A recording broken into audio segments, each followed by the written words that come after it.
In flight school, pilots are trained to avoid the red, to stay away from storms.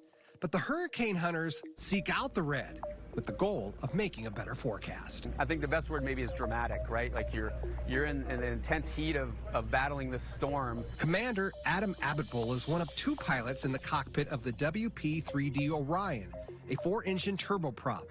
This plane is a moving lab with 3 radars on board. The black M&M looking radar at the bottom of the plane horizontally scans the storm, while the rear radar vertically slices the storm. This cross-section is almost like getting an MRI of a hurricane. So this opens here, the sonde goes in here, we'll close it up, and then it just launches out the bottom of the aircraft. Jenna Hemphill is what's called a load master. She has one job, dropping about 20 of the 16-inch drop sondes from the WC-130J. So in real time, it'll be telling us wind speed, direction, temperature, relative humidity, and pressure, and we'll all get it on this computer here. While the idea of flying into the turbulence of a hurricane may make your stomach spin, the stadium effect of seeing the eye makes the tossing worth it. Inside the eye, it's always smooth.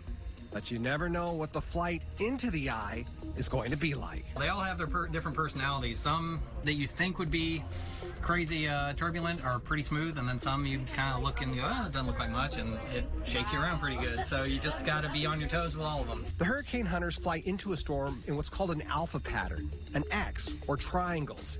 The flight information gathered goes directly into the weather models and has increased accuracy 25%.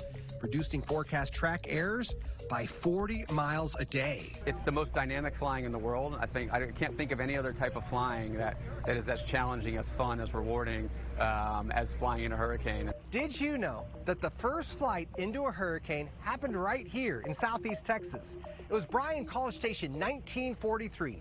Major Joe Duckworth was training British pilots on how to fly with instruments only.